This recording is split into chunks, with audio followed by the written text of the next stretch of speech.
Hey guys, Eshad here from IFA once again. This time I have a phone called the Moto Z2 Force. This phone was not launched at IFA, of course. If you guys have been following the tech world, you would know that this was launched a few months ago. But this is there alongside the X4 on display over here. And the interesting thing about the phone is that the Z2 Force is actually that it's shatterproof. It's an upgrade to the to last year's Z Force. That was not received well in India, so I don't know if the Z2 Force is coming to India, but this is what it is.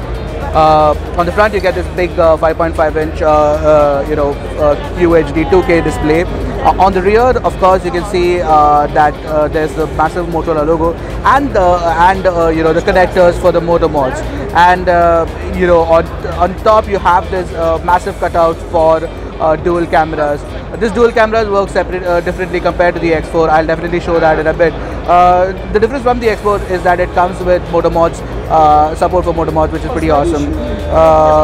One of the underwhelming things about the Moto Z2 Force is the fact that it comes with Snapdragon, is the fact that it comes with a smaller 2730 mAh battery. I don't know if that lasts even a day. But it's got a Snapdragon 835 processor, 4 gigs of RAM and 64 gigs of storage, with of course expandable storage as well. Now talking about the cameras, the one on the rear, the primary camera is a 12 megapixel camera, so is the secondary one. Now the camera on the Moto Z2 Force is such that it actually uses the secondary sensor to do monochrome shots, just like the Huawei P9, unlike wide angle on the X4 and the which sort of does what the LG emulates.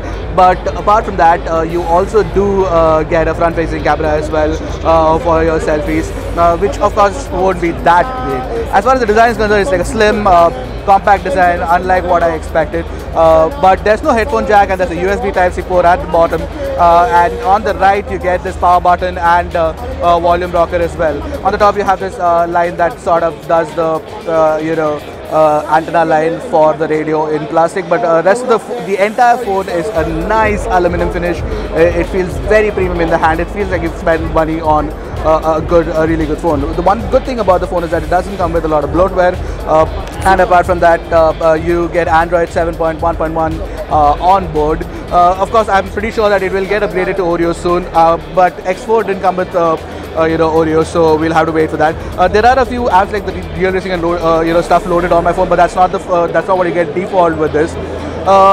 Anyway, let me just jump into the camera app and show you what you can do with it. Obviously, I don't have time to test the camera right now because that won't be ideal conditions either for me to test the shots.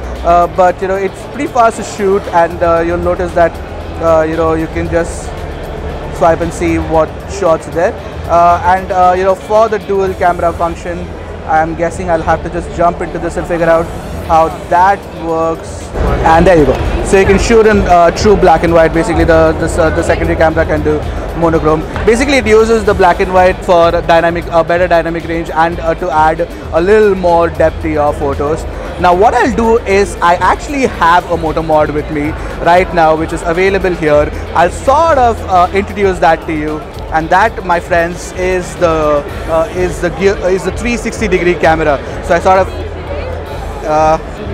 let me fit that for you. The moment you do that, it just jumps up. Let me just remove the sheath on top of this. Just turn this around. So it becomes a slightly fatter phone. It's easy to remove, uninstall and install. So that's uninstalled. All right. And now let me just put this back in, and it immediately jumps and does the motor mod feature. And the moment you hit the camera button, you jump into the 360-degree camera, and you can see that it's a really, really cool effect out here. Overall, the phone itself is definitely impressive in the sense that with respect to specs and stuff, but otherwise I don't know if it's coming to India. However, the phone itself, it feels really nice in the hand, primarily because it's got a completely aluminum design, and of course motor mods is one of the most unique concepts to have hit the smartphone world in a long time.